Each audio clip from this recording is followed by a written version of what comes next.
Assalamualaikum warahmatullahi wabarakatuh. Selamat sore Bapak Direktur dan Bapak Ibu Manajer semuanya. Perkenalkan saya Diki Armadania. Saya merupakan analistik dari perusahaan Diki Konsultan Bisnis. Nah, pada kesempatan kali ini saya akan mempresentasikan analisis komunikasi pemasaran dari perusahaan Hanaswi. Nah, pada kesempatan kali ini saya akan membahas tentang platform e-commerce utama perusahaan Hanaswi. Nah, yang mana yang pertama itu kita lihat nih bagaimana Hanaswi membangun kehadiran digitalnya.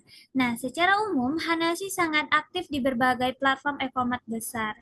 Mereka memilih official store di Shopee dan Tokopedia serta hadir juga di Lazada dan Blibli. Nah, dengan berbagai promo menarik. Namun, yang paling menonjol adalah aktivitas mereka di toko TikTok Shop, di mana social commerce menjadi pendorong penjual terbesarnya. Nah, selain itu, Hanasu juga sering melakukan sesi live shopping, termasuk kampanye live ambiarnya, untuk meningkatkan visibilitas dan interaksi real time-nya.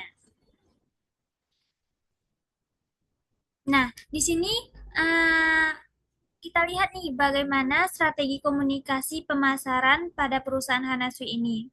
Nah, yang dimana dari sisi strategi komunikasinya atau pemasaran, Hanasu menggunakan pendekatan yang sangat agresif.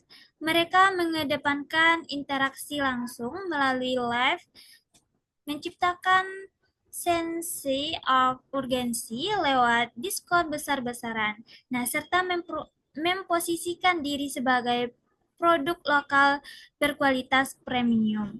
Nah, selain itu, mereka menonjolkan klaim aman untuk ibu hamil dan menyusui. Nah, serta hasil cepat yang jelas menyasar konsumen yang menginginkan perubahan yang instan. Nah, selanjutnya, mari kita lihat positioning dan klaim produk pada perusahaan Hanaswi ini. Nah, yang dimana untuk positioning produk perusahaan Hanaswi ini, Hanaswi sangat menekankan inovasi dan klaim unggulannya. Misalnya nih, penggunaan istilah seperti dosing atau dosis tinggi, ada juga glot serius dan retinol boosternya. Nah, Hanashi Hanashi juga menonjolkan nih sunscreen dengan SPF tinggi untuk menguatkan persepsi proteksi maksimalnya.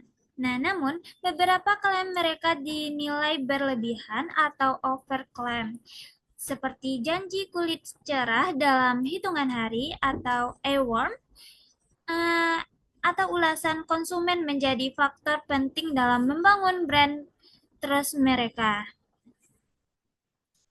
Nah, di sini saya akan membahas tentang respon dan sentimen konsumen pada perusahaan Hanasu ini. Nah, dari analisis sentimen, konsumen menunjukkan dua sisi, yang dimana di awal konsumen produk sentimen positif sangat tinggi, terutama terkait harga murah, ketersediaan produk atau ulasan positif yang viral. Namun banyak juga sentimen negatif yang muncul kemudian seperti hasil yang tidak sesuai klien, isu kualitas hingga keraguan pada transparansi produk. Nah, misalnya terkait klaim SPF-nya. Nah, di sini ada tantangan komunikasi perusahaan Hanaswi. Ya, yang dimana tantangan terbesar Hanaswi adalah itu overclaim marketingnya. Yang dimana Hanaswi ini berjanji bahwa hasil instan menyebabkan ekspektasi konsumen terlalu tinggi. Dan ketika tidak sesuai, hal ini menurunkan kepercayaan mereka secara drastis. Nah, negatif negatifnya juga cepat menyebar, terutama di TikTok dan marketplace-nya.